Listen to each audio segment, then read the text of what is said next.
حضرت عبداللہ بن مسعود رضی اللہ عنہ ایمان لائے۔ وہ اپنے اسلام لانے کا واقعہ یوں بیان کرتے ہیں: میں ایک دن عقبہ بن ابی معیط کے خاندان کی بکریاں چرا رہا تھا۔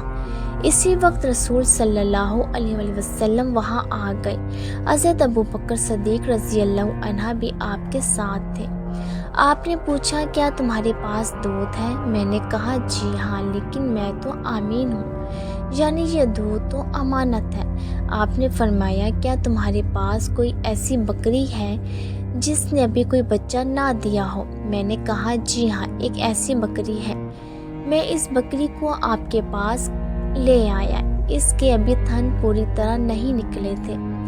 آپ نے اس کے تھنوں کی جگہ پر ہاتھ پھیرا۔ اسی وقت اس بکری کے تھن دودھ سے بھر گئے۔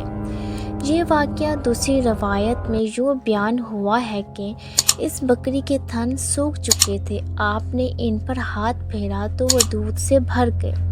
حضرت عبداللہ بن مسعود رضی اللہ عنہ یہ دیکھ کر حیران رہ گئے۔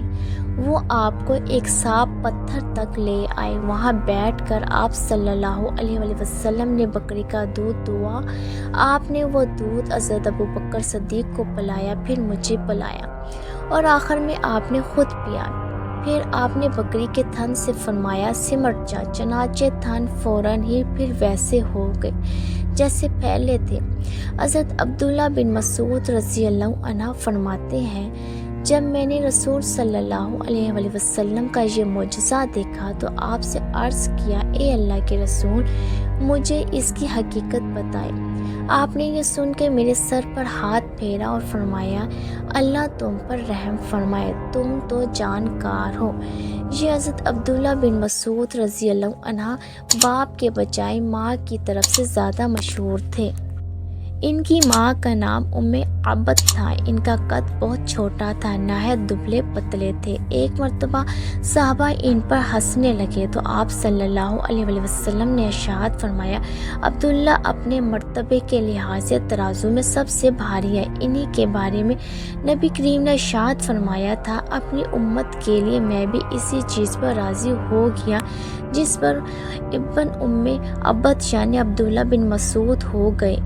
جس چیز کو عبداللہ بن مسعود نے امت کے لیے ناگوارا سمجھا، میں نے بھی اس کو ناگوارا سمجھا۔ آپ ان کی بہت عزت کرتے تھے، انہیں اپنے قریب بٹھایا کرتے تھے، ان سے کسی کو چھپایا نہیں کرتے تھے، اس لیے یہ آپ کے گھر میں آتے جاتے تھے۔ نبی کریم صلی اللہ علیہ وسلم کے آگے آگے یا ساتھ ساتھ چلا کرتے تھے۔ آپ جب غسل فرماتے تو یہی پردے کے لیے چادر تان کر کھڑے ہوتے تھے۔ آپ جب سو جاتے تو یہی آپ کو وقت پر جگایا کرتے تھے۔ اسی طرح جب آپ کہیں جانے کے لیے کھڑے ہوتے تھے تو حضرت عبداللہ بن مسعود رضی اللہ عنہ آپ کو جوتے پہناتے تھے۔ پھر جب آپ کہیں پہنچ کر بیٹھ جاتے تھے تو یہ آپ کے جوتے اٹھا کر اپنے ہاتھ میں لے لیا کرتے تھے۔ ان کی انہی باتوں کی وجہ سے بعض صحابہ کرام رضی اللہ عنہ میں مشہور تھا کہ یہ رسول صلی اللہ علیہ وسلم کے گھرانے والوں میں سے ہیں۔